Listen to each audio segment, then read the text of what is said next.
നമസ്കാരം. ശ്രീമദ് ഭാഗവതം മൂലം പ്രഭാഷണം. ഓം ഗം ഗണപതയേ നമഃ. ഓം സം സരസ്വത്യൈ സ്വാഹ. ഓം ശ്രീ ഗുരുഭ്യോ നമഃ. ഓം ശ്രീ രംഗനാഥ ശർമ്മണേ നമഃ. നാരായണ നാരായണ നാരായണ നാരായണ നാരായണ നാരായണ നാരായണ നാരായണ നാരായണ നാരായണ നാരായണ. ഓം ശ്രീകൃഷ്ണാർപ്പണമസ്തു. ഓം ശ്രീകൃഷ്ണായ പരബ്രഹ്മണേ നമഃ. ഓം ശ്രീകൃഷ്ണായ പരമാത്മനേ നമഃ. ഹരേ രാമ രാമ രാമ ഹരേ ഹരേ, ഹരേ കൃഷ്ണ കൃഷ്ണ കൃഷ്ണ ഹരേ ഹരേ. ശ്രീമദ് ഭാഗവതം മൂലം പ്രഭാഷണം ഭാഗം 58. ഇന്ന് പ്രഥമ സ്കന്ധത്തിലെ 1-ാം അധ്യായത്തിലെ 2-ാമത്തെ ശ്ലോകം പറയണം. 4 ദിവസം കൊണ്ട് 1-ാമത്തെ ശ്ലോകത്തിൻ്റെ അർത്ഥം പറഞ്ഞു. എന്താ അത് ഇത്ര ജാസ്തിയായത് എന്ന് ചോദിച്ചാൽ, അത് ഒരു 3-4 ആചാര്യന്മാർ, എക്സ്ട്രാ ഓർഡിനറി ബ്രില്യൻ്റ് ആചാര്യന്മാർ ഈ പ്രഥമ സ്കന്ധത്തിൽ 1-ാം അധ്യായത്തിൽ 1-ാമത്തെ ശ്ലോകത്തിന് അർത്ഥം എങ്ങനെയാണ് അന്വയിച്ചിട്ടുള്ളത്. അതാണ് കുറച്ച് വളരെ സീരിയസ് ആയിട്ട് പറഞ്ഞത്. അതിൽ പിന്നെ മഹാഗണപതിനെ ധ്യാനിക്കുകയുണ്ടായി. അപ്പോൾ ഈ മഹാഗണപതി എന്നുള്ളത് ആനയല്ല, ആനയുടെ തല മാത്രമാണെന്ന് മനസ്സിലാക്കണം. അപ്പോൾ വഴി കൂടെ വരുന്ന ഒരു ആന അത് മതം ഇളകിയിട്ടുള്ളതാണോ അല്ലയെന്നൊന്നും നമുക്കറിയില്ല. അപ്പോൾ ഗണപതിക്ക് മതം ഇളകില്ല എന്നുള്ളത് ഉറപ്പാണ്. ഗണപതിക്ക് 3 ക്വാളിറ്റിയാണ്. എന്തൊക്കെയാണത്? വിഘ്നങ്ങളില്ലാതെ ഉണ്ടാക്കുക, സ്വയം തേജസ്സുള്ളതാണ്, മോഹങ്ങളില്ലാതെ ഉണ്ടാക്കുക എന്ന് പറഞ്ഞാൽ മായയിൽ പോയി പെടാതെ ഇരിക്കുക. പിന്നെ സരസ്വതി ഇനി വന്നിക്കുണ്ടായി. അപ്പോൾ ആ സരസ്വതി ഉള്ളിലെ തേജസ്സാന്നാണ് പറഞ്ഞത്. അല്ലാതെ കാരണം നമ്മൾ ഈ വെറുതെ വീണ വീട്ടിലിരിക്കുന്ന ഒരു സ്ത്രീയായിട്ട് സങ്കല്പിക്കാം, എന്ത് വേണമെങ്കിലും സങ്കല്പിക്കാം. പക്ഷേ സത്യത്തിൽ എന്താണ്? നാവിൻ തുമ്പിൽ ഉള്ള ഒരു തേജസ്. അപ്പോൾ ചിലവർക്ക് മനസ്സിലുള്ളത് പറയാൻ സാധിക്കാതെ കൊണ്ട് വരും. അതിനെന്താ അർത്ഥം? അവരുടെ ഉള്ളിൽ തേജസ് ഉണ്ട്, പുറത്തേക്ക് വരില്ല. പറഞ്ഞു മനസ്സിലായില്ലേ? അപ്പോൾ വളരെ ഡീറ്റെയിൽഡ് ആയിട്ടാണ് അർത്ഥം പറഞ്ഞിട്ടുള്ളത്. ഇനി നമുക്ക് 2-ാമത്തെ ശ്ലോകം നോക്കുക. ധർമ്മപ്രോധിത കൈതവോ അത്ര പരമോ നിർമ്മത്സരാണാം സദാം വേദ്യം വാസ്തവമത്ര വസ്തു ശിവദം താപത്രയോന്മൂലനം ശ്രീമദ്ഭാഗവതേ മഹാമുനികൃതേ കിം വാ പരൈരീശ്വരഃ സദ്യോ ഹൃദ്യവരുദ്ധ്യതേ അത്ര കൃതിഭിः ശുശ്രൂഷിഭിസ്തക്ഷണാത്. ധർമ്മപ്രോധിതകൈതവോ അത്ര പരമോ നിർമ്മത്സരാണാം സദാം വേദ്യം വാസ്തവമത്ര വസ്തു ശിവദം താപത്രയോന്മൂലനം ശ്രീമദ്ഭാഗവതേ മഹാമുനികൃതേ കിം വാ പരൈരീശ്വരഃ സദ്യോ ഹൃദ്യവരുദ്ധ്യതേ അത്ര കൃതിഭിः ശുശ്രൂഷിഭിസ്തക്ഷണാത്. എന്താ ഇതിനർത്ഥം? അതിൻ്റെ വാക്കാർത്ഥം, മഹാമുനിയാൽ ഉണ്ടാക്കപ്പെട്ടതായ ഈ ശ്രീമത്തായ ഭാഗവതത്തിൽ മാത്സര്യമില്ലാത്തവരായ സത്തുക്കളുടെ കപടമില്ലാത്തതായ ഉത്കൃഷ്ടധർമ്മം പറയപ്പെട്ടിരിക്കുന്നു. സത്യമായിരിക്കുന്നതും മംഗളത്തെ നൽകുന്നതും 3 വിധമായ താപങ്ങളെ വേരോടെ നശിപ്പിക്കുന്നതും,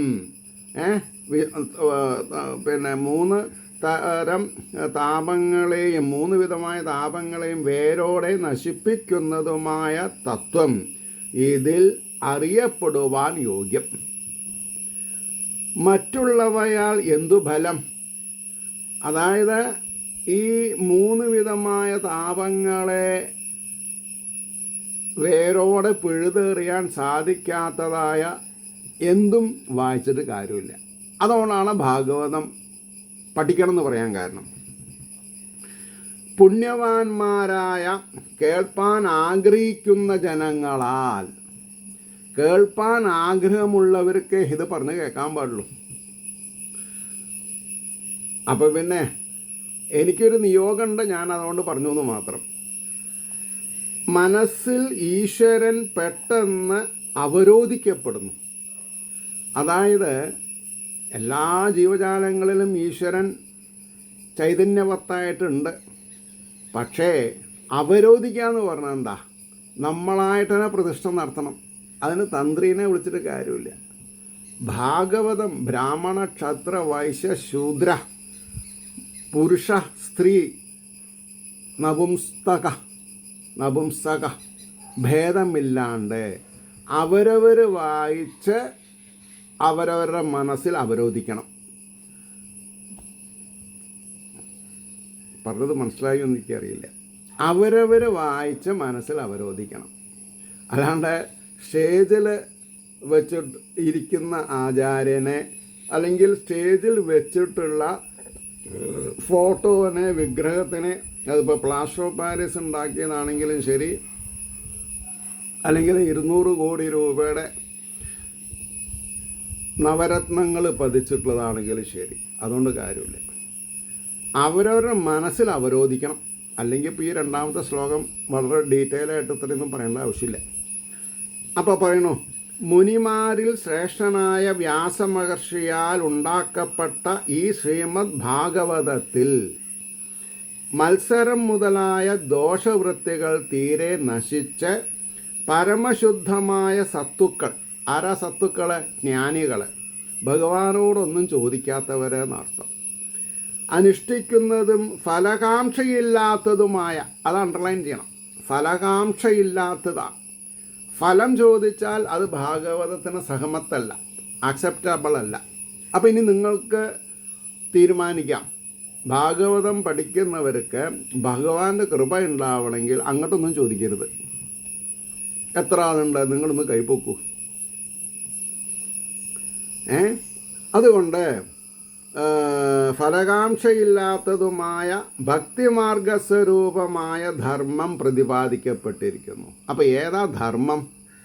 ഈശ്വരനോടൊന്നും ചോദിക്കാതെ കണ്ട് ഈശ്വരനെ സ്തുതിച്ചുകൊണ്ടിരുന്നാൽ കാര്യം നടക്കും. ആ ട്രിക്ക് മനസ്സിലാവണം. ഏത് കാലത്തും നശിക്കാത്തതായ മംഗളത്തെ ജനിപ്പിച്ച്, ഏത് കാലത്തും. അപ്പോൾ പാപം പുണ്യം എന്നുള്ളത് മാറി സദാ ആനന്ദം, ചിന്മയാനന്ദം അനുഭവിക്കാൻ പറ്റും.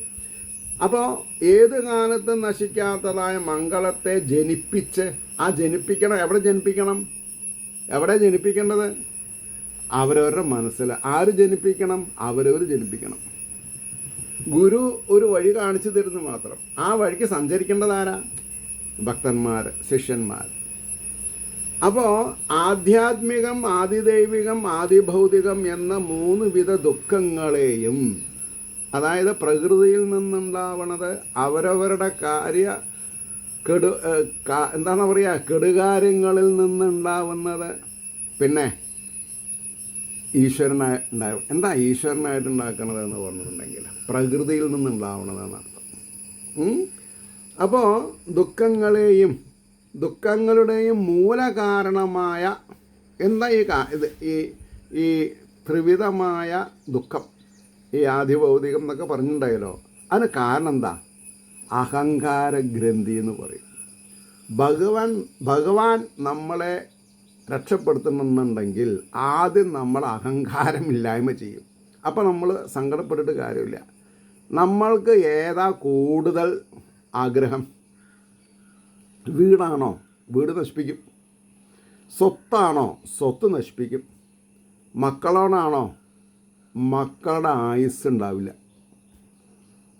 ഇത് നിങ്ങൾക്ക് പ്രത്യക്ഷത്തിൽ നിങ്ങൾക്ക് ടെസ്റ്റ് ചെയ്യാം. ഒരു വീട്ടിലൊരു മരണം ഉണ്ടായാൽ, നമ്മുടെ വീട്ടിലൊരു മരണം ഉണ്ടായാൽ അതിനെപ്പറ്റി നമ്മൾ തന്നെ ഒന്ന് ആലോചിച്ച് നോക്കുക. ആരാ മരിച്ചത്? അവരുടെ മാനസികാവസ്ഥ എന്താ? അപ്പോൾ അഹങ്കാരഗ്രന്ഥിയെ വേരോടെ നശിപ്പിച്ച് പരമാനന്ദത്തെ നൽകുന്ന പരമാത്മവസ്തു. ഭഗവാൻ ആരാന്നാ പറഞ്ഞത്? ഹൃദയഗ്രന്ഥി വിഭേദിനി. വിഷ്ണു സഹസ്രനാമത്തിൽ വരും ഹൃദയഗ്രന്ഥി വിഭേദിനി. അതുകൊണ്ടാണ് ആവശ്യം വേണം. എല്ലാവരും ക്യൂവിൽ നിൽക്കണു, ഗുരുവായൂരപ്പനെ തൊഴണു. ഹൃദയഗ്രന്ഥിനെ ഭേദിച്ചിട്ടില്ലെങ്കിൽ കാര്യമൊന്നും നടക്കില്ല. അപ്പോൾ പരമാനന്ദത്തെ നൽകണമെന്നുണ്ടെങ്കിൽ ഹൃദിസ്ഥനായ ഭഗവാനെ നമുക്ക് സ്വീകരിക്കാൻ സാധിക്കണം. ഫോട്ടോയിൽ ബിംബത്തിലും കാണുന്ന ഭഗവാൻ മാത്രം പോരാ. അപ്പോൾ പരമാർത്ഥ വസ്തുവെ ബ്രഹ്മസ്വരൂപം ഇതിൽ നിന്ന് അറിവാൻ കഴിയും. ബ്രഹ്മത്തിൻ്റെ സ്വരൂപം ഇതിൽ നിന്ന് അറിയും. ആദ്യമായി പ്രേമിക്കുന്ന ഒരാൾക്ക്, ഇനി അങ്ങനെ പറയാം, ആദ്യമായിട്ട് പ്രേമിക്കാൻ തുടങ്ങുകയാണ്. ലവ് അറ്റ് ഫസ്റ്റ് സൈറ്റ് എന്നൊക്കെ പറയും. ആയിക്കോട്ടെ, അത് നടന്നോളുന്നുണ്ടാവില്ല. 99-100 ആവും നടക്കുക. അത് ഈശ്വരഹിതമാണ്. ഈശ്വരഹിതം എന്ന് പറഞ്ഞാൽ അവരവരുടെ കർമ്മഫലം കൊണ്ട് ആര് താലി ചാർത്തണം എന്നുള്ള വിധിയുണ്ട്. ആ വിധി നടക്കുള്ളൂ, കൊതി നടക്കില്ല. അപ്പോൾ ഇവിടെ ഭാഗവത ഗ്രന്ഥത്തെ ഒഴിച്ച് അന്യങ്ങളായ ഗ്രന്ഥങ്ങൾ കൊണ്ടോ ഭഗവത് ധർമാനുഷ്ഠാനത്തെ ഒഴിച്ച്, ഇപ്പം ഞാൻ സിമ്പിളായിട്ടൊരു ചോദ്യം പറയാം. ഇവിടെ പറയുണ്ടായി ഭാഗവത ഗ്രന്ഥത്തെ ഒഴിച്ച് അന്യങ്ങളായ ഗ്രന്ഥങ്ങൾ കൊണ്ട് കാര്യമില്ല എന്ന് പറഞ്ഞാൽ എന്താണ് അർത്ഥം? ആ 5:30 മണി മുതൽ 10:30 വരെയുള്ള സിനിമ സീരീസിൽ എന്താ നടക്കുന്നത്? ഒരു ചിരി, ഇരുചിരി, ബമ്പർ ചിരി. എന്താണ് അർത്ഥം? ലോകത്തില്ലാത്ത, അല്ലേ? അങ്ങനെയാണല്ലോ പറയുക. എന്തൊക്കെ വേഷങ്ങൾ നമ്മൾ സഹിക്കണം. അപ്പോൾ ഇതൊക്കെ കണ്ടും കൊണ്ട് അരനിമിഷം ഈശ്വരനെ പ്രാർത്ഥിച്ചാൽ മതിയോ? ഇല്ല. നമ്മുടെ മുതൽ മുടക്ക് എന്താ? മുതൽ മുടക്കില്ലാതെ കണ്ട്, ഇല്ലേ, അരി വേവിക്കാതെ കണ്ട് ചോറുണ്ടാവില്ല എന്നുള്ളത് ഉറപ്പാണ്. നാഴി അരി ഇട്ടാൽ, അല്ലേ, ചിലപ്പോൾ 2 ആൾക്കോ 3 ആൾക്കോ കഴിക്കാം. അത് അനുഭവമാണ്.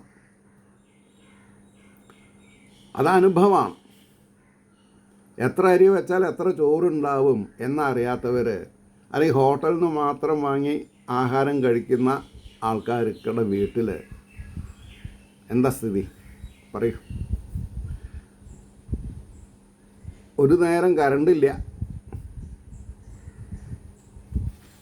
നാളികേരം ചിരകാൻ അമ്മി ഉപയോഗിക്കില്ല എന്ന് പറഞ്ഞാൽ എന്ത് ചെയ്യാൻ പറ്റും? അപ്പോൾ ഇവിടെ ഭാഗവത ധർമാനുഷ്ഠാനത്തെ ഒഴിച്ച്, ഭാഗവതം വായിച്ചാൽ മതിയോ? ഭാഗവത ധർമ്മം എന്താണെന്ന് അറിയണം. അതും പോരാ, അതിനെ അനുഷ്ഠിക്കണം. ഭാഗവത ധർമ്മ അനുഷ്ഠാനത്തെ, ഭാഗവതം എന്താണെന്ന് അറിയണം, അതിലെ ധർമ്മം. അപ്പോൾ കഥ മനസ്സിലായാൽ ധർമാനുഷ്ഠാനം ഉണ്ടാവുമോ? ഓരോ രാക്ഷസന്മാർ വധിക്കപ്പെടുന്നത് എന്തുകൊണ്ടാണ്? അതേപോലുള്ള കാര്യങ്ങൾ പിന്നെ നമ്മൾ ചെയ്യാൻ പാടുമോ? ആചാര്യന് കാശ് കൊടുത്തു, പൗരാണികന് കാശ് കൊടുത്തു, അല്ലെങ്കിൽ ഹോതാവിന് കാശ് കൊടുത്തു. അതൊന്നും ഭഗവാൻ അറിയേണ്ട ആവശ്യമില്ല. ഭഗവാൻ എന്താ അറിയേണ്ടത്? നമ്മൾ ഓരോരുത്തരും എത്ര നാമം ചൊല്ലുന്നുണ്ട് എന്ന് ഭഗവാൻ അറിയണം. അതിനനുസരിച്ചുള്ള ഗുണങ്ങളെ അറിയുള്ളൂ. ആ ഭാഗവത നാമങ്ങളുടെ അർത്ഥം നമുക്കറിയോ? അല്ലെങ്കിൽ ഭാഗവത ധർമ്മ അനുഷ്ഠാനം ഉണ്ടോ ഇല്ലേ എന്നുള്ളത് ആർക്കറിയാം? ശ്രീലകത്തുള്ള വിഗ്രഹത്തിനല്ല, ഈശ്വരനല്ല. സർവേശ്വരൻ നമ്മുടെ ഉള്ളിലുണ്ട് എന്നുള്ള ബോധം തന്നെ വേണം. അപ്പോൾ അന്യങ്ങളായ ധർമാനുഷ്ഠാനങ്ങൾ കൊണ്ടോ ആവശ്യമൊന്നുമില്ല. ഇതൊന്നും മാത്രം മതിയെന്ന് സാരം. ഇപ്പം ഞാൻ ഒരു നോവലും വായിച്ചിട്ടില്ല. എന്നോട് ചോദിക്കും, ആ നോവൽ വായിച്ചിട്ടുണ്ടോ, ഈ നോവൽ വായിച്ചിട്ടുണ്ടോ? ഇല്ല. എന്നോട് ചിലവർ ചോദിക്കും, കാലടിയിലാണോ പഠിച്ചത്? ഞാൻ ഇപ്പോഴും അവിടെ തന്നെയാണ് പറയും. ഞാൻ കാലടി തന്നെ എന്ന് പറയുന്നത് അർത്ഥം, ഞാൻ ഭഗവാന്റെ കാലടിയിലെന്ന് എൻ്റെ അർത്ഥം. ഞാൻ ഭാഗവതം, രാമായണം, ഈ സനാതനധർമ്മത്തെ പ്രതിപാദിക്കുന്ന ഗ്രന്ഥങ്ങളെ പഠിച്ചിട്ടുള്ളൂ. അത് എൻ്റെ കയ്യിൽ നല്ലൊരു സ്റ്റോക്ക് ഉണ്ടേനി. ഒരു കാലത്ത് എൻ്റെ കയ്യിൽ കാശുണ്ടായിരുന്നില്ല ശ്രീമദ് മഹാഭാരതം വാങ്ങാൻ. ഇപ്പം എനിക്കത് കഴിയും. അപ്പോൾ ഞാനത് 1.25 ലക്ഷം പിന്നെ ശ്ലോകങ്ങൾ വായിച്ച് പഠിച്ചു. കാണാൻ പടം പഠിക്കല്ല, അതിലെ തത്വങ്ങൾ എന്താണെന്നുള്ളത്. അതുകൊണ്ടാണ് അനേക ജന്മങ്ങളിൽ ചെയ്തിരിക്കുന്ന പുണ്യകർമ്മങ്ങളുടെ ഫലപരിഭാഗാവസ്ഥയിൽ, ആ ഒരു വാക്കുണ്ട് അവിടെ, ഫലപരിഭാഗാവസ്ഥയിൽ. ഫലപരിഭാഗം എന്ന് പറഞ്ഞാൽ എന്താ? മാവ് പൂത്ത അന്ന് നമുക്ക് കടുമാങ്ങിടാൻ പറ്റുമോ? ഉപ്പുമാങ്ങിടാൻ പറ്റുമോ? അന്ന് നമ്മൾക്ക് മധുരം കിട്ടുമോ? ഇല്ല. മാങ്ങ മധുരമുള്ളതാവണമെങ്കിൽ അതിനൊരു കാലപരിധിയുണ്ട്. Wait and see, patience and perseverance എന്ന് പറയും. അപ്പോൾ ആ ഫലപരിഭാഗാവസ്ഥ വരണവരെ നമ്മൾ പിന്നെ ഇരിക്കണം. ഭാഗവതം വാങ്ങിയോണ്ട് പുണ്യം ഉണ്ടാവില്ല, വായിച്ചുകൊണ്ടും കാര്യമില്ല, അർത്ഥം മനസ്സിലാക്കിയിട്ടും കാര്യമില്ല. അർത്ഥം മനസ്സിലാക്കി ജീവിക്കുന്നുണ്ടോ?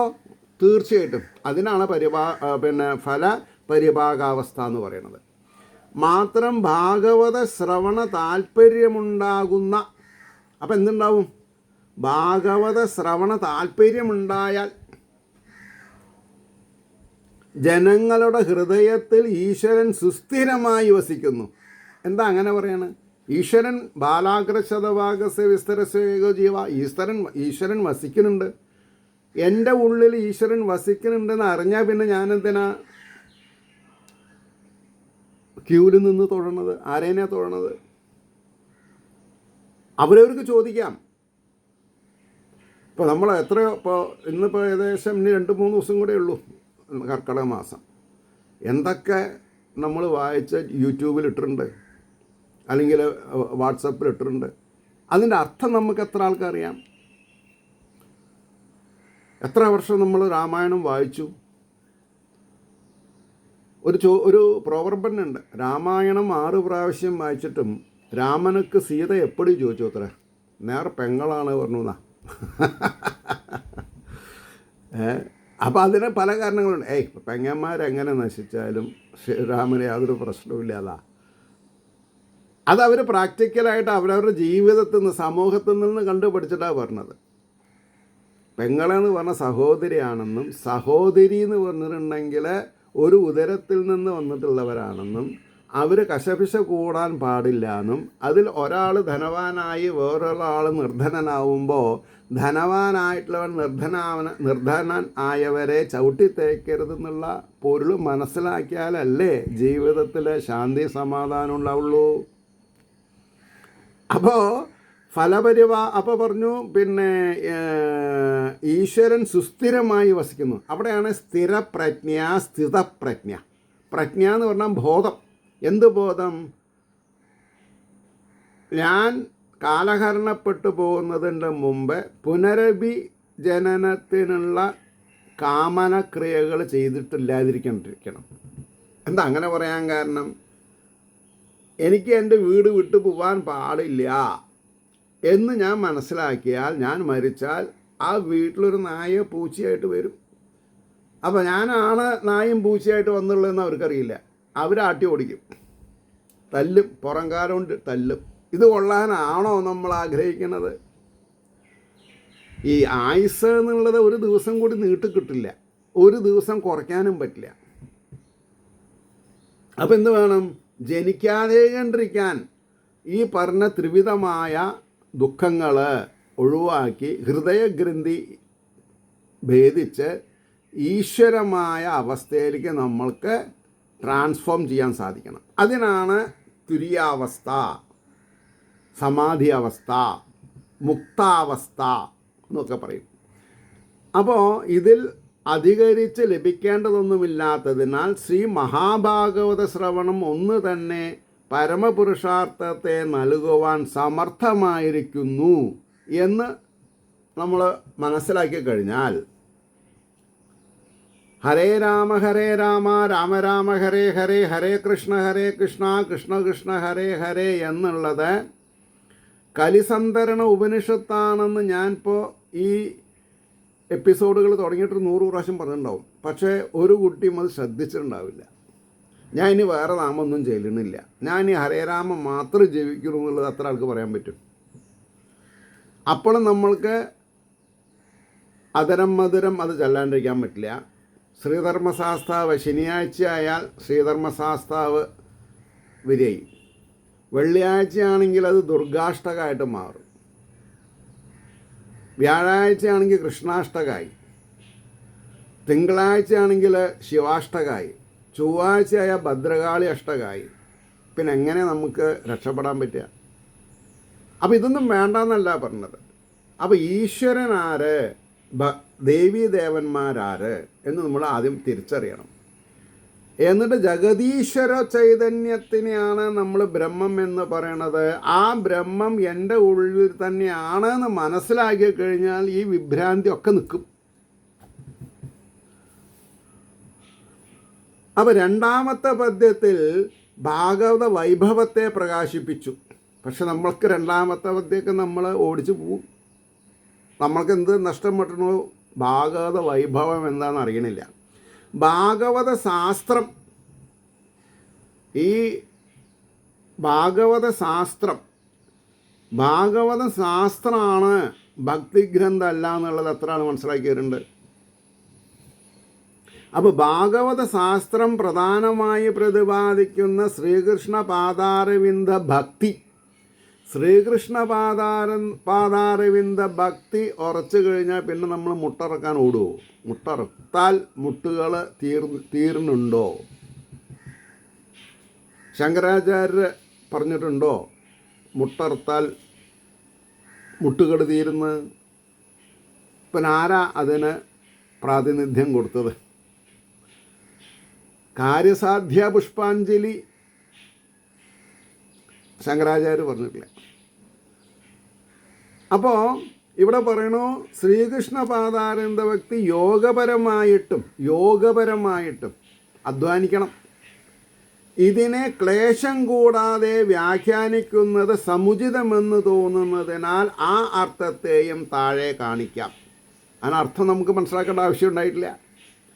പദച്ഛേദം ധർമ്മപ്രോദിതകൈതവ അത്ര പരമ നിർമത്സരാണാം സദാം വേദ്യം വാസ്തവം അത്ര വസ്തു ശിവദം താപത്രയോന്മൂലനം ശ്രീമദ് ഭാഗവതേ മഹാമുനികൃതേ കിം വാ പരേ ഈശ്വര സദ്യ ഹൃദി അവരുദ്ധ്യതേ അത്ര കൃതിവി ശുശ്രൂഷുവി തക്ഷണാത്. ഇതിങ്ങനെയാണ് പദങ്ങൾ വിന്യസിച്ചിട്ടുള്ളത്.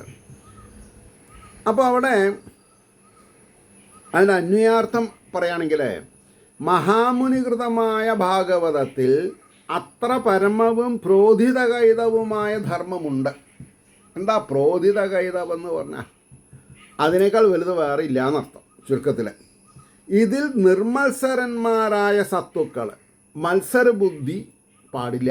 ഈ ഗ്രന്ഥം വായിക്കണവർക്ക് മത്സരബുദ്ധി പാടില്ല. പ്രലംബവധം പറഞ്ഞൊരു കഥയുണ്ട് ഇതിൽ ഭാഗവതത്തിൽ. അപ്പോൾ പ്രലംബൻ കംസരാജധാനിയിലത്തെ മന്ത്രിയാണ്. അപ്പോൾ കംസൻ്റെ കിങ്കരന്മാരായിട്ടുള്ള പൂതന, ശകടാസുരൻ, തൃണാവർത്തൻ, ഭഗൻ മുതലായിട്ടുള്ള ആൾക്കാർ പോയി കൃഷ്ണനെ വധിക്കാൻ സാധിക്കാത്ത പരിഭവം തീർക്കാൻ വേണ്ടി പ്രലംബാസുരൻ പുറപ്പെട്ടു. അപ്പോൾ പ്രലംബാസുരൻ പുറപ്പെട്ട സമയത്ത് പ്രലംബൻ ഒരു ഗോപബാലൻ്റെ രൂപത്തിലാണ് വന്നത്. അപ്പോൾ ഈ ഗോവർദ്ധന പിന്നെ അമ്പാടിയിൽ അല്ലെങ്കിൽ ഈ നന്ദഗോപരുടെ ഗ്രാമത്തിൽ എത്ര കുട്ടികളുണ്ടെന്നൊക്കെ ഭഗവാൻ അറിയാം. ഭഗവാൻ ആരാന്നാണ് പറഞ്ഞത്? സർവജ്ഞ, സർവവ്യാപി. എവിടെയുള്ള കുട്ടികളേനും അദ്ദേഹത്തിന് അറിയാം. കാരണം അദ്ദേഹമാണ് എല്ലാവരുടെയും ആത്മാവായിട്ടിരിക്കുന്നത്, ജീവനായിട്ടിരിക്കുന്നത്. അപ്പോൾ അവരന്ന് ഒരു കളി ഭഗവാൻ പുതുതായിട്ട് ഡയറക്റ്റ് ചെയ്തു. എന്താ? ഈ രണ്ടാൾ കൂടി ഒരു ഭാഗത്ത് ബലരാമസ്വാമി നിൽക്കും, ഒരു ഭാഗത്ത് ശ്രീകൃഷ്ണസ്വാമി നിൽക്കും. ആരാർക്ക് വേണമെങ്കിലും പരപ്രേരണയില്ലാണ്ട് ആരുടെ ഭാഗത്ത് വേണമെങ്കിലും നിൽക്കാം. അങ്ങനെ കുറേ ആൾക്കാർ നിന്നു. അപ്പോൾ പ്രലംബൻ എന്ത് മനസ്സിലാക്കി? ഞാൻ കൃഷ്ണപക്ഷത്ത് നിന്നോളാം. കാരണം ഈ എൻ്റെ മുമ്പ് വന്നു പോയവരുടെ ദുര്യോഗങ്ങൾ ബുദ്ധിമുട്ടാണ്. അപ്പോൾ ഏതായാലും ഇയാളെ ഒതുക്കാൻ നമ്മളെ കൊണ്ട് പറ്റില്ല. കംസൻ്റെ സമാധാനത്തിന് ഒന്നുകൊണ്ട് മാത്രം. അപ്പം ഇദ്ദേഹം കൃഷ്ണൻ്റെ ഭാഗത്ത് നിന്നു. അപ്പം കളിയുടെ രഹസ്യം എന്താ വിചാരിച്ചാൽ തോറ്റവർ ജയിച്ചവരെ എടുത്ത് കുറച്ച് ദൂരം നടക്കണം. അപ്പോൾ പ്രലംബൻ സംഗതി വശാൽ തോറ്റു. അപ്പോൾ പ്രലംബൻ ബലരാമനെ എടുത്ത് നടക്കണം. അപ്പം എന്താ വിചാരിച്ചത്? കൃഷ്ണൻ്റെ കയ്യിൽ നിന്ന് മരിക്കില്ല എന്നാ. കൃഷ്ണൻ്റെ കൈ കൊണ്ട് മരിക്കണ്ട, വേഗം മരിക്കണ്ട.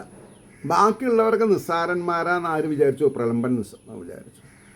ചുരുക്കി പറഞ്ഞാൽ കുറച്ച് കഴിഞ്ഞ്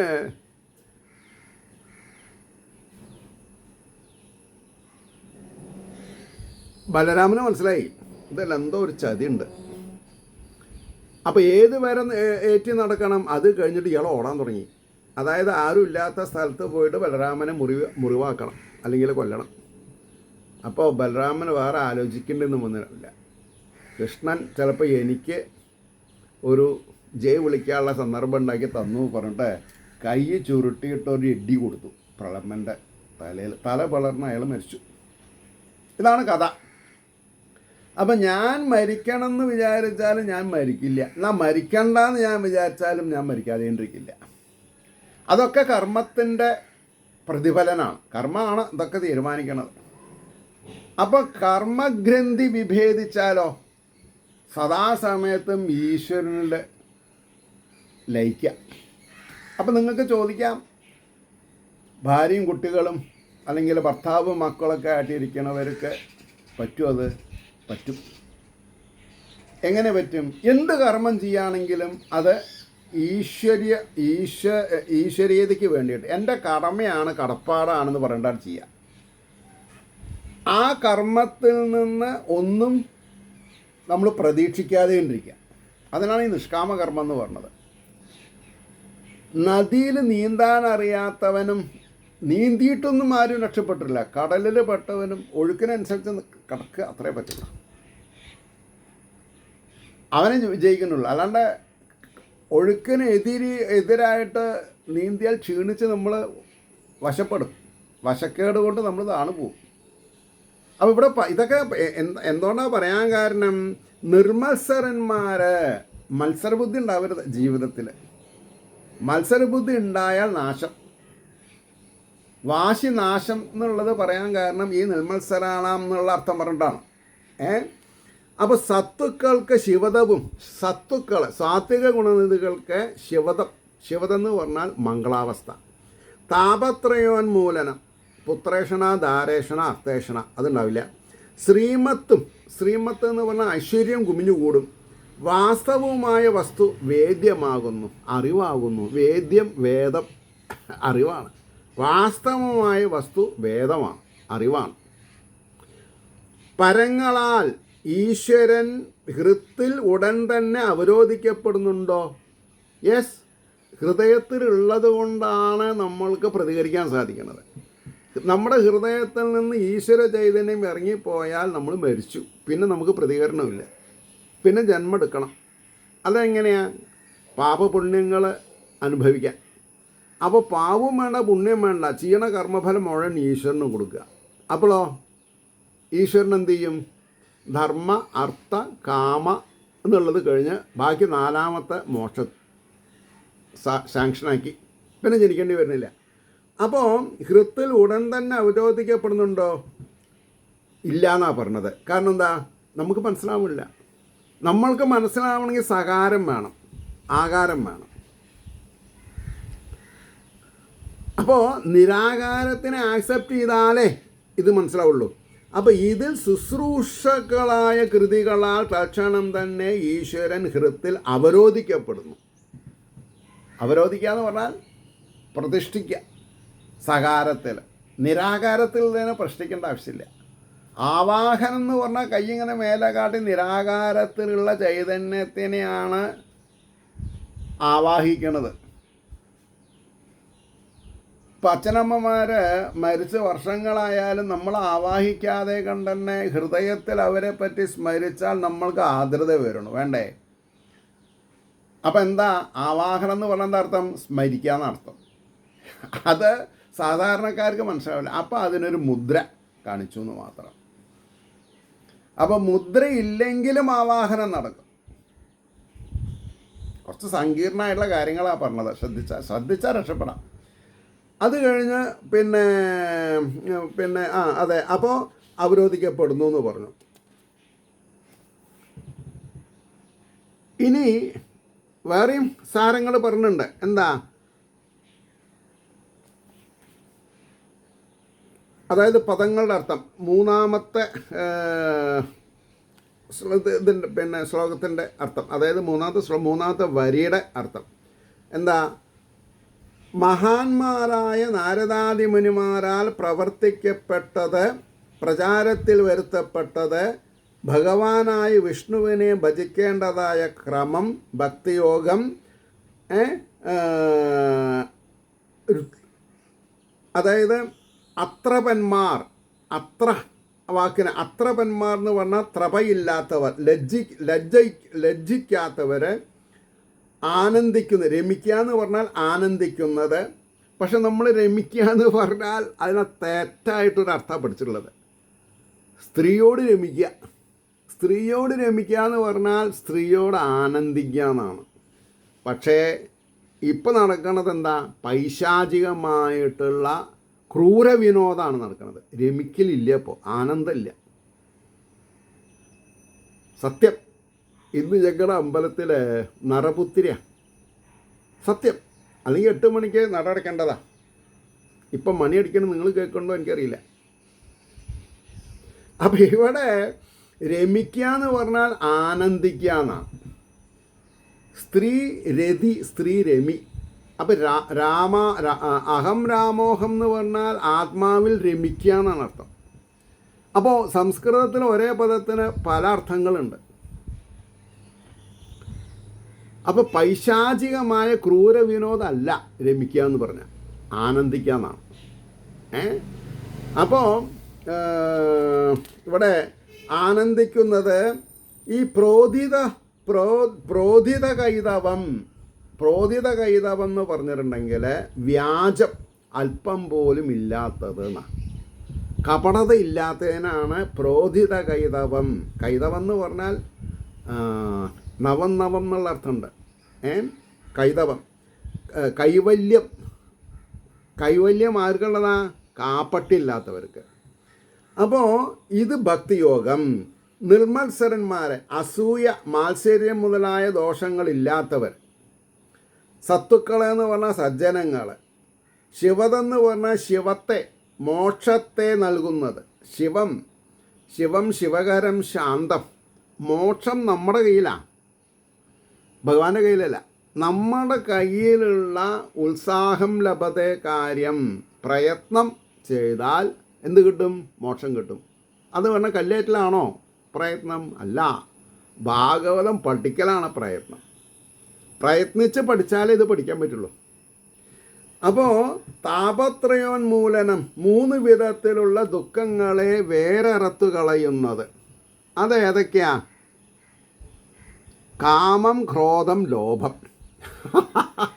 അതെങ്ങനെ? കാമിക്കാണ്ട് എങ്ങനെയാണ് നമ്മൾ കാറ് മാറ്റി വാങ്ങുക, അല്ലെങ്കിൽ ഹൈ ക്വാളിറ്റി പട്ടുസാരി വാങ്ങുക, അല്ലെങ്കിൽ ഹൈ ക്വാളിറ്റി ഡ്രസ്സ് എങ്ങനെയാണ് വാങ്ങുക? ആ കാമല്ല, അരുതാത്ത കാമങ്ങൾ. അതായത് പൂർവജന്മകൃതമായ പാപപുണ്യങ്ങൾ അനുഭവിക്കലാണ് ഈ ജന്മത്തെ അവസ്ഥ.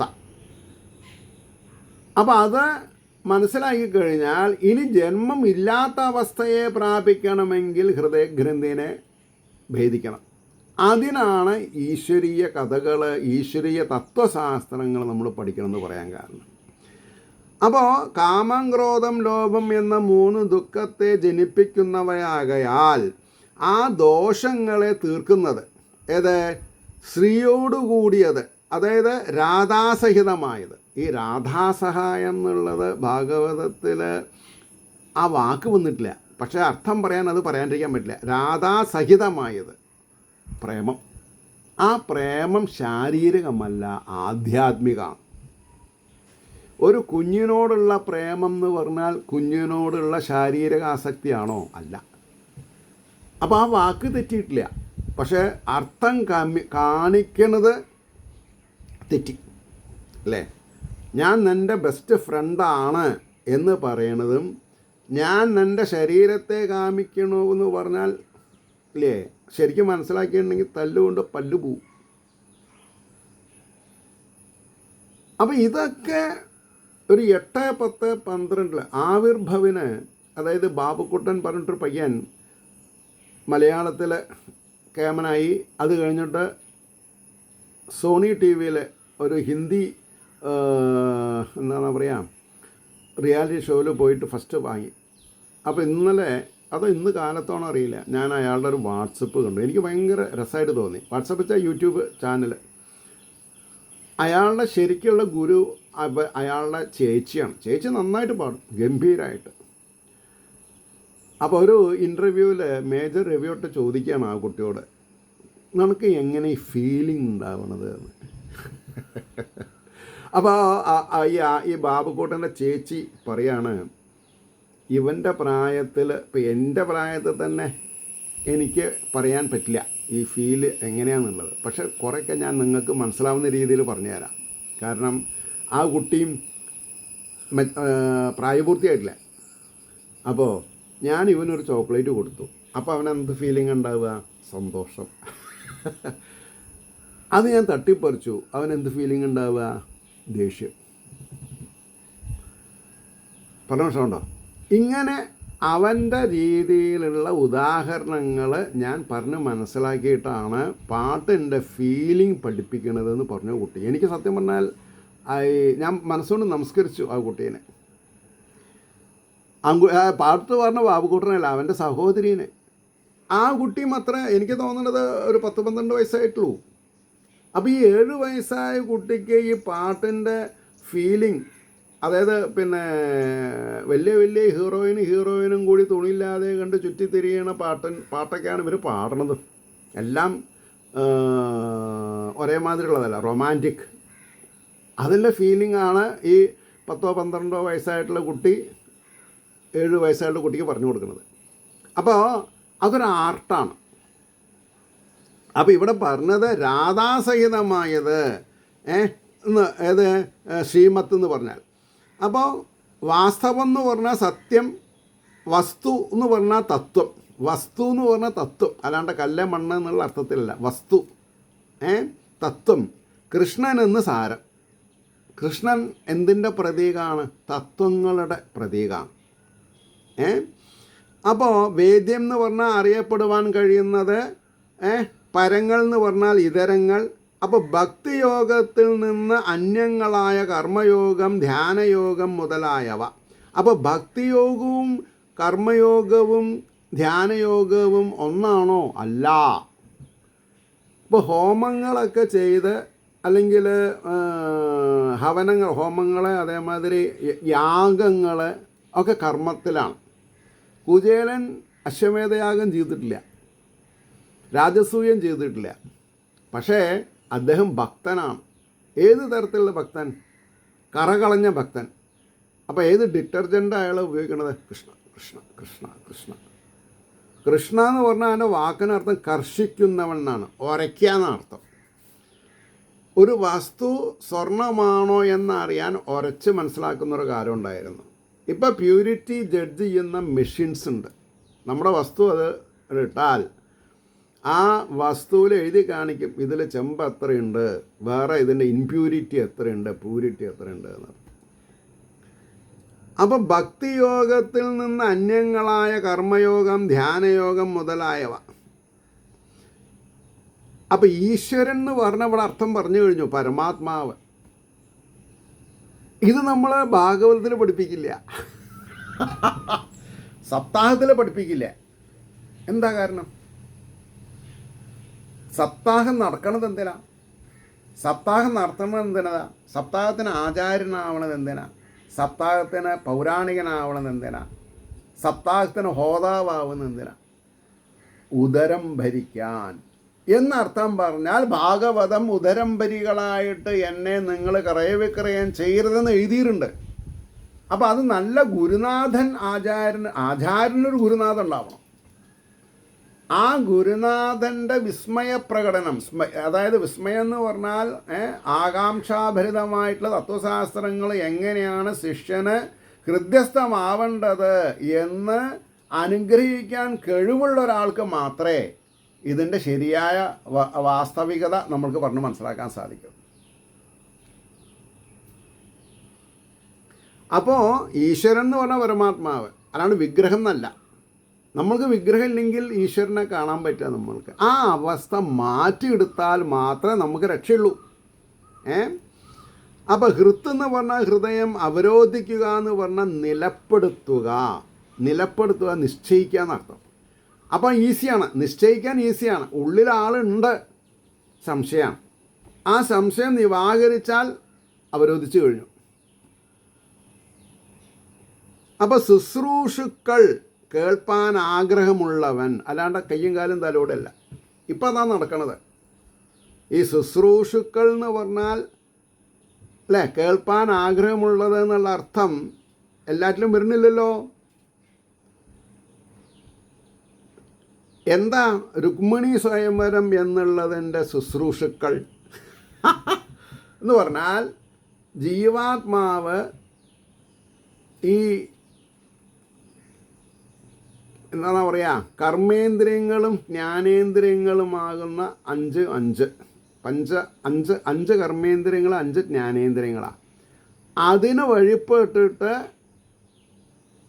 അല്ലേ, ഈ കർമ്മേന്ദ്രിയങ്ങൾ താല്പര്യം കാണിച്ചിട്ടില്ലെങ്കിൽ നമ്മൾ വിവാഹം കഴിക്കുമോ?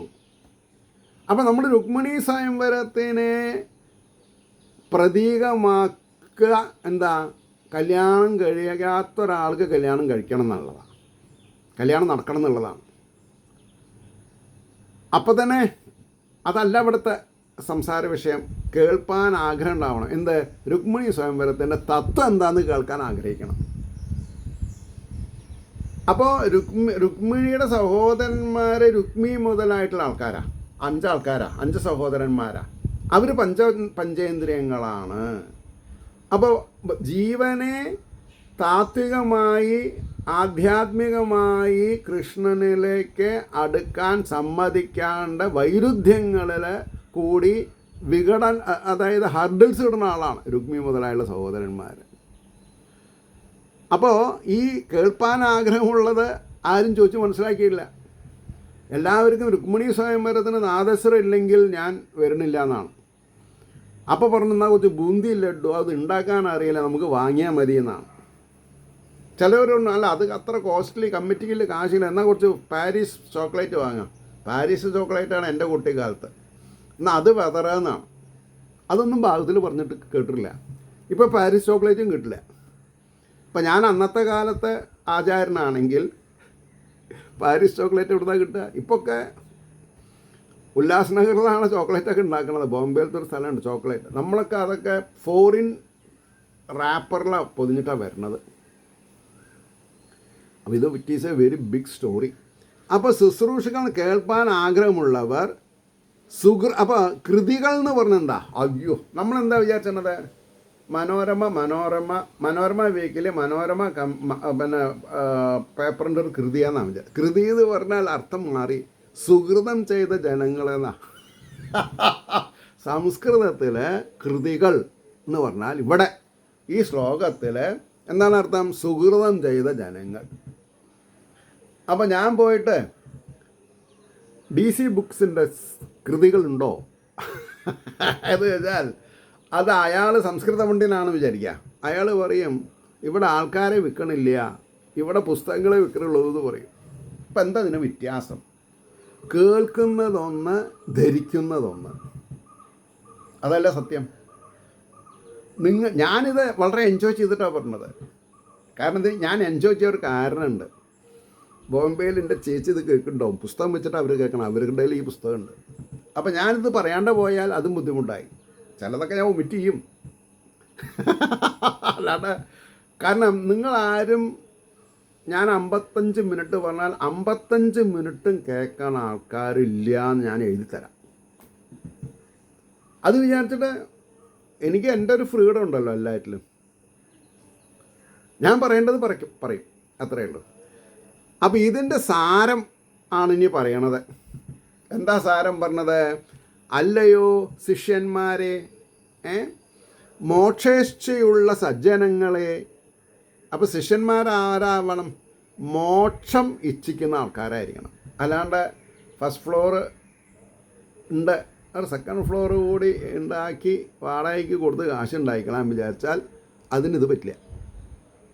മോക്ഷേച്ഛയുള്ള സജ്ജനങ്ങളെ, ഭക്തിയോഗത്തിലാണ് ധർമ്മം സമ്പൂർണമായി വിളങ്ങുന്നതെന്ന് നിങ്ങൾ ധരിക്കുവിൻ. എന്താ പറഞ്ഞത്? ഭക്തിയോഗത്തിൽ, കർമ്മയോഗം എന്ന് പറഞ്ഞില്ല. ഭക്തിയോഗത്തിലാണ് ധർമ്മം സമ്പൂർണമായി വിളങ്ങുന്നതെന്ന്. അപ്പം മറ്റേതിൽ ധർമ്മമുണ്ട് പാർഷ്യലി. അപ്പം കർമ്മയോഗത്തിൽ 100 വർഷം കൊണ്ട് ചെയ്യാൻ സാധിക്കണത് ഭക്തിയോഗം 1 വർഷം കൂടി സാധിക്കും. ഞാനൊരു എക്സാമ്പിൾ പറഞ്ഞെന്ന് മാത്രം. അപ്പോൾ ശ്രീ വിഷ്ണുവിനെ പൂജിക്കുക, സ്തുതിക്കുക, നമസ്കരിക്കുക മുതലായ ധർമ്മം ഭക്തിയോഗത്തിലുണ്ടെന്ന് സാരം. ഭക്തിയോഗം വിഷ്ണുവിനെ പൂജിക്കുക. അവരവർ പൂജിച്ചാലേ ഫലമുള്ളൂ. വേണ്ട, വിഷ്ണുവിൻ്റെ ഒരു ഫോട്ടോയിൽ 4 പൂവ്, 4 തുളസിയുടെ ഇല ദിവസേന ഇട്ട് നോക്കൂ. ഒരു 10 ദിവസം കഴിയുമ്പോൾ നിങ്ങൾക്ക് മനസ്സിലാവും, പോരാ, കുറച്ചും കൂടി ഇടണം തോന്നും. നിങ്ങൾക്ക് ചെയ്യാത്തത് കാരണമാണ് നിങ്ങൾക്ക് തോന്നാത്തത്. അപ്പം ആകെ 27 നക്ഷത്രങ്ങളല്ലോ അല്ലേ? അപ്പോൾ ഈ 27 നക്ഷത്രങ്ങളിൽ ഒരു 10 പൂവ് മേൽശാന്തി വിഗ്രഹത്തിലിട്ടുണ്ടാവും. പിന്നെ ആര് റെസീറ്റ് കൊടുത്താലും ആ പേരിലുള്ള ഇത് കമ്മിയാണ്.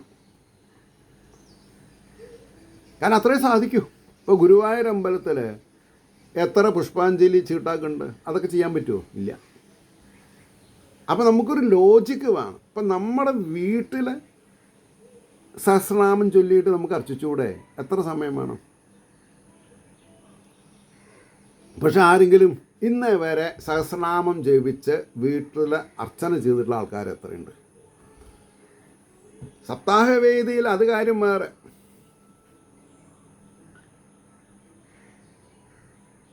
അപ്പോൾ അവരവർ ചെയ്താലേ അതിന് ഫലമുള്ളൂ.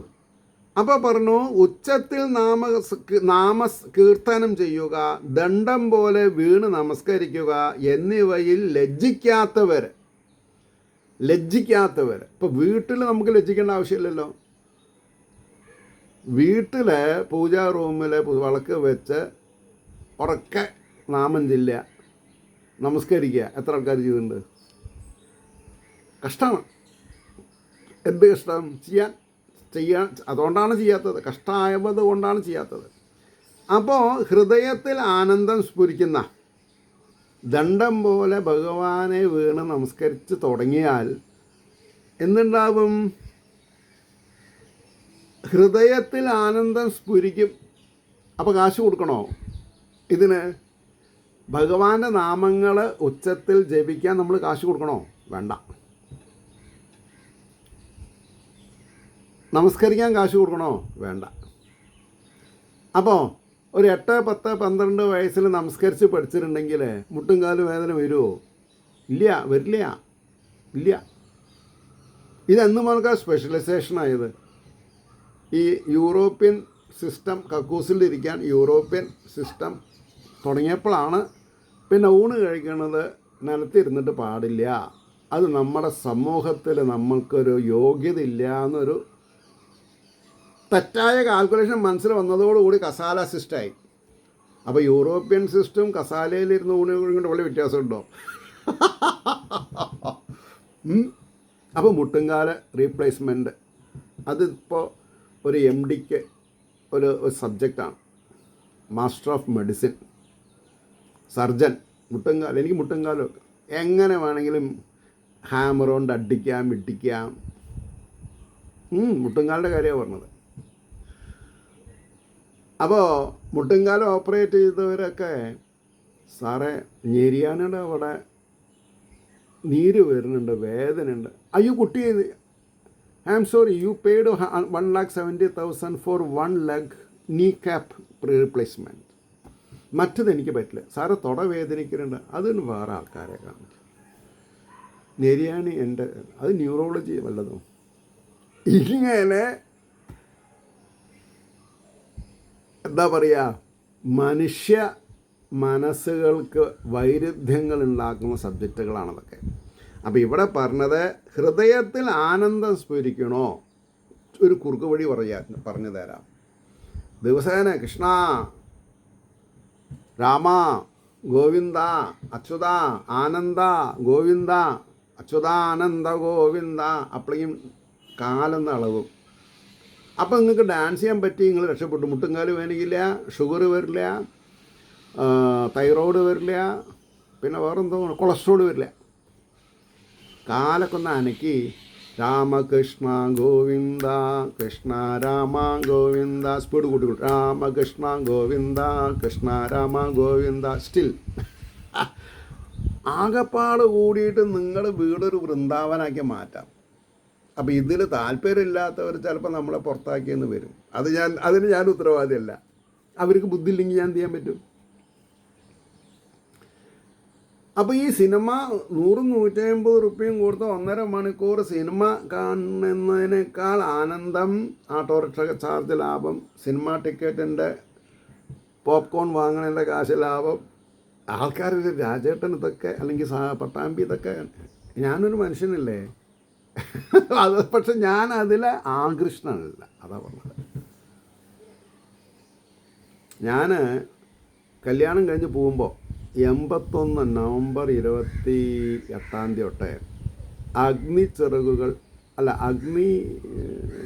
എന്തോ ഒരു അഗ്നി ഷൊർണൂർ സിനിമ കണ്ടിട്ട് പിന്നെ ഞാനൊരു തിയേറ്ററിൽ പോയിട്ടുള്ളത് ഇപ്പോൾ ഒരു റീസെൻ്റ്ലി ഒരു 3 വർഷം മുമ്പേ ഇവിടെ വലിയൊരു സിൻഡിക്കേറ്റ് ഹൈ ക്ലാസ് ഒരു ടാക്കീസ് വന്നിട്ടുണ്ട്. അതായത് 3 എന്താ പറയുക ഡ്യൂപ്ലെക്സ് എന്തോ ഉണ്ട്. അത് എൻ്റെ മകൻ വന്ന് കൊണ്ടുപോയി എന്നെ. ഞാൻ പോയി, അവൻ്റെ ഒപ്പം പോയി. എത്ര വർഷത്തിന് ശേഷം, സംതിങ് ഒരു 40-42 ഇയേഴ്സ്. എനിക്കൊരു നാണവുമില്ല സത്യം പറഞ്ഞാൽ. അപ്പോൾ ആൾക്കാർ രാജേട്ടൻ കല്യാണം കഴിഞ്ഞിട്ട് വേറെ ഡ്രാമയാണ്, ഡ്രാമ തന്നെ. അപ്പം പറഞ്ഞു വന്നത് ഹൃദയത്തിൽ ആനന്ദം സ്ഫുരിക്കും. അങ്ങനെയുള്ള വൈഷ്ണവന്മാർ എന്ന് പറഞ്ഞാൽ വിഷ്ണുവിനെ പൂജിക്കുന്നവർ ഈ ഭക്തിയോഗത്തിൽ ആടിപ്പാടി നർത്തനാദികൾ ചെയ്തു കളിക്കും. ഇതാണ് എൻ്റെ ഈശ്വരീയത. ഇപ്പോൾ കുറച്ച് മുമ്പ് എന്നെക്കൊണ്ട് ഭഗവാൻ, ഞാൻ ഇപ്പോൾ എഴുതി വെച്ചിട്ടല്ലല്ലോ പറഞ്ഞത്, ഞാൻ ഇവിടെ വിരൽ വെച്ചിട്ടുണ്ട്. ഈ വിരൽ വെച്ചതിൽ നിന്ന് ഞാൻ മാറില്ല. കാരണം എന്താ വെച്ചാൽ ഇത് പോവും, ലൈൻ മിസ്സാവാൻ പാടില്ല. അപ്പോൾ എന്നെ കൊണ്ട് ഭഗവാൻ പറയിപ്പിച്ചു, അത് തന്നെയാണ് പിന്നെ എനിക്ക് വായിക്കേണ്ടി വരുന്നത്. അതാണ് എൻ്റെ ബോണസ്, എനിക്ക് കിട്ടുന്ന, ആനന്ദിക്കാൻ കിട്ടുന്ന കാര്യങ്ങൾ. അപ്പോൾ ഈ ഭക്തിയോഗത്തിൽ ആടിപ്പാടി നർത്തനാദികൾ ചെയ്ത് കളിക്കും. ഭക്തി ഇല്ലാത്തവർക്ക് ഉച്ചത്തിൽ നാമോച്ചാരണാദികൾ ചെയ്യുന്നതിൽ ലജ്ജ തോന്നും. അപ്പോൾ ഇതൊരു പാരാമീറ്ററാണ്, അളവ് പോലെ. നമ്മൾക്ക് ഒരമ്പലത്തിൽ പോയിട്ട് ഉറക്കെ എന്താ ഇപ്പോൾ ചെറുപ്പക്കാർ കുട്ടികൾ കൃഷ്ണ ഗുരുവായൂരപ്പ എന്ന് വിളിച്ചാൽ തലയ്ക്ക് സുഖമില്ലയെന്ന് വിചാരിക്കുമോ? Let it be. വിചാരിച്ചോട്ടെ. നമ്മൾക്ക് പിരി ലൂസായിട്ടില്ല എന്ന് നമുക്കറിയില്ലേ. അതുകൊണ്ടാണ് ഞാൻ പറഞ്ഞത് ആദ്യം അമ്പലത്തിൽ അധികം ഉച്ചത്തിൽ വേണം, അവനോട് വീട്ടിലായിക്കൂടെ. അപ്പോൾ എന്നാൽ അവരാകട്ടെ ലജ്ജിക്കേണ്ടതായ മറ്റ് അനേക കാര്യങ്ങളിൽ ലജ്ജിക്കുന്നവരല്ല. വേദവ്യാസർ ചില്ലറ കാരണമല്ല, എല്ലാം മനസ്സിലാക്കേണ്ടതാണ് അദ്ദേഹം എഴുതണത്. നുണ പറയുക, പരസ്ത്രീകളെ നോക്കുക. പരസ്ത്രീകളെ നോക്കാൻ പാടില്ല എന്നാ. പരസ്വത്തിനെ വ്യാജമാർഗത്തിൽ കൂടെ കൈവശപ്പെടുത്തുക എന്നിങ്ങനെ ലോകനിന്ദ്യങ്ങളായ കാര്യങ്ങളിൽ ലജ്ജയില്ലാതെ പ്രവർത്തിക്കും. അപ്പോൾ ഇങ്ങനെ ദുസ്വഭാവങ്ങളുള്ളവർക്ക് ഇത് പറഞ്ഞാൽ മനസ്സിലാവില്ല, അവരിത് കേൾക്കില്ല. അപ്പോൾ ഈശ്വരനാമ കീർത്തന നമസ്കാരാദികൾ, ഈശ്വരനാമങ്ങളെ കീർത്തിക്കുക, നമസ്കരിക്കുക, പ്രദർശനം ചെയ്യുക, ലജ്ജിക്കുക മാത്രമല്ല അതിൽ രമിക്കുന്നവരെ പരിഹസിക്കുകയും ചെയ്യും ആൾക്കാർ. നാമോച്ചാരേധ സാഷ്ടാംഗ പ്രണതോ ശ്രീഹരേർ നൃണാം അഭക്താനാം യഥാ ലജ്ജ ജായതേ ന തഥാ ധ്രുവം മൃഷുക്തോ വ്യഭിചാരാദോ ഭക്താനാം ത്വന്യഥാ തഥ. വ്യഭിചരിച്ച് കാശ് ചിലവാക്കാൻ താല്പര്യമുള്ളവരാണ്. പക്ഷേ ഭഗവാന്റെ നാമസങ്കീർത്തനങ്ങൾ ചെയ്യില്ല എന്നാണ് പറഞ്ഞതിൻ്റെ താല്പര്യം. ശ്രീഹരി നാമോച്ചാരണ നമസ്കാരികൾ അഭക്തന്മാർക്ക് ലജ്ജ തോന്നും, എന്നാൽ കളവ്, വ്യഭിചാരം മുതലായവയിൽ ലജ്ജ തോന്നുകയില്ല. വിഷ്ണു ഭക്തന്മാർക്ക് അങ്ങനെയല്ല. നേരെ മറിച്ച് ലോകനിന്ദ്യങ്ങളായ വ്യഭിചാരാദികളിൽ ലജ്ജയും ഈശ്വരകീർത്തനാദികളിൽ ലജ്ജയില്ലായ്മയും കാണും എന്ന് ശ്രീഹരി ഭക്തിപ്രദീപം എന്ന ഗ്രന്ഥത്തിൽ പറഞ്ഞിട്ടുണ്ട്. ഏതാ ഗ്രന്ഥം? ശ്രീഹരി ഭക്തി പ്രദീപം. ആരെഴുതിയതാന്ന് എന്നോട് ചോദിക്കരുത്. കുന്തി ദേവിയും ഇതേ രീതിയിൽ ഭഗവാനോട് തന്നെ പറയുന്നതായിട്ട് ഭാഗത്തിൽ കാണാം. എന്താ? ജന്മ ഐശ്വര്യ ശ്രുത ശ്രീഭിരേധമാനമത പുമാൻ നൈവാർഹത്യാഭിദാതും വൈ ത്വാം അകിഞ്ചന ഗോചരം. ജനനത്താലുള്ള വലിപ്പം, ഐശ്വര്യമതം, കീർത്തി മുതലായവ കൊണ്ട് അഹങ്കരിക്കുന്നവർ നിന്തിരുവടിയുടെ പേർ പറവാൻ കൂടി അറിയിക്കുന്നില്ല. ഇപ്പം ദുര്യോധനാദികളെ കൃഷ്ണ കൃഷ്ണ എന്ന് ഒരിക്കലും പറഞ്ഞിട്ടില്ല. എല്ലാം ഉപേക്ഷിച്ച് നിന്തിരുവടിയെ മാത്രം ഭജിക്കുന്നവർക്ക് മാത്രമേ അവിടത്തെ കാണാൻ കഴിയുകയുള്ളൂ. എങ്ങനെയാണ് കാണുക? അനുഭവത്തിൽ. എന്താ കുന്തിദേവി പറഞ്ഞത്? എല്ലാം ഉപേക്ഷിച്ച് നിന്തിരുവടിയെ മാത്രം ഭജിക്കുന്നവർക്ക്. വളരെ ശ്രദ്ധിക്കണം ഇതൊക്കെ. എല്ലാം ത്യജിച്ചെന്ന് പറഞ്ഞാൽ പുതിയ കാമനകളെ തിരസ്കരിക്കാമെന്ന് അർത്ഥം പറഞ്ഞാൽ മതി. അല്ലാണ്ട് കുട്ടികളെ കിണറ്റിലിടണമെന്നോ കുളത്തിലിടണമെന്നോ അവരെ ഉപേക്ഷിച്ച് അല്ലേ? പക്ഷേ കുട്ടികളെ ഉപേക്ഷിച്ച് വേറെ സ്ത്രീ വേറൊരു പുരുഷൻ്റെ അടുത്തും പുരുഷൻ വേറെ സ്ത്രീയുടെ അടുത്തേയും പോകണം, അത് വേറെ കാര്യം.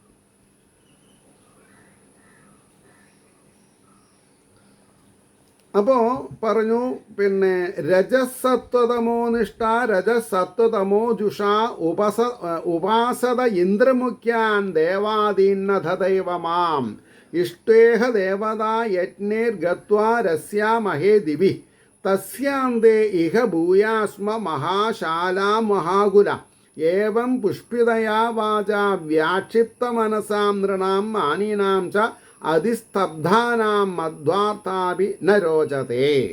എന്താ അതിനർത്ഥം?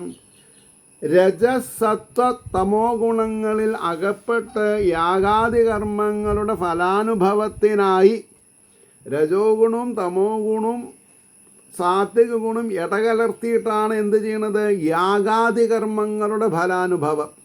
അപ്പോൾ ഈ അഷ്ടദ്രവ്യ മഹാഗണപതി ഹോമം വിധിച്ചിട്ടില്ല. വിധിയാമണ്ണം ഒരു നാളികേരം മുറിച്ച പകുതി ഹോമിച്ച പകുതി പ്രസാദമായി കൊടുത്താൽ മതി. ബാക്കിയുള്ളത് അഹങ്കാരം കൊണ്ട് ചെയ്യണതാണെന്നാണ് പറഞ്ഞത്. അല്ലെങ്കിൽ ലോകരെ കൗളിപ്പിക്കലാണ്. ഒരു ഗണപതി ഹോമത്തിന് 100 റുപ്യ വിചാരിക്കാം. 1008. അപ്പോൾ 1008 നാളികേരം അല്ലേ? 1000 2000 ആൾക്കാർ ബുക്ക് ചെയ്താൽ കാശത്രയും. ഞാൻ ഈ അമ്പലക്കാരെ ദോഷിക്കണം പറഞ്ഞതല്ല. ഈ യാഗാദി കർമ്മങ്ങളുടെ ഫലാനുഭവത്തിനായി സ്വർഗാദി ലോകങ്ങളെ കാക്ഷിക്കുന്ന അവിപക്വ ബുദ്ധികൾക്ക് എനിക്ക് നല്ല ജീവിതാനുഭവം വേണം എന്ന് പ്രാർത്ഥിക്കാൻ പാടില്ല. എന്താ അർത്ഥം? അതിനാണ് അർത്ഥം. കുചേലൻ എന്തിനാ നാമം ചൊല്ലിയിരുന്നത്? ഈശ്വരപ്രേമം നിലനിൽക്കാൻ വേണ്ടിയിട്ട് അല്ലേ? അതല്ലേ സത്യം. ബാക്കിയുള്ളത് തന്നെ വരെ. ഇപ്പോൾ എന്നെ പരിചയമുള്ളവർക്കറിയാം ഞാൻ എങ്ങനെയാണ് 81 ഗുരുവമ്പലത്ത് വന്നത്. ഇപ്പം എൻ്റെ സൗകര്യം എന്താ? വലിയൊരു ഭവമാണ്, വലിയ പഠിപ്പരയും വലിയ മതിലും ഗംഭീരമാണ്. പക്ഷെ ഞാനതിൽ ആകൃഷ്ടനല്ല. ഞാൻ ആകൃഷ്ടനാവണമെന്നത് ഭാഗവതത്തിലാണ്. ഞാനത് പറഞ്ഞുകൊണ്ടേ ഇരിക്കുകയാണ്. കാണുന്നവർക്ക് വലിയ വീടും കാര്യങ്ങളൊക്കെയാണ്. പക്ഷേ ഞാൻ ചെറിയൊരു മനുഷ്യൻ. നീളുണ്ട് കേട്ടോ, ഞാൻ തടിയുണ്ട്. പക്ഷേ നിങ്ങളൊക്കെ വിചാരിക്കണേക്കാൾ എൻ്റെ മനസ്സ് വലുപ്പമുണ്ട്. ആകാശം പോലെയും സമുദ്രം പോലെയും ആഴവും പരപ്പും എൻ്റെ മനസ്സിനുണ്ട്.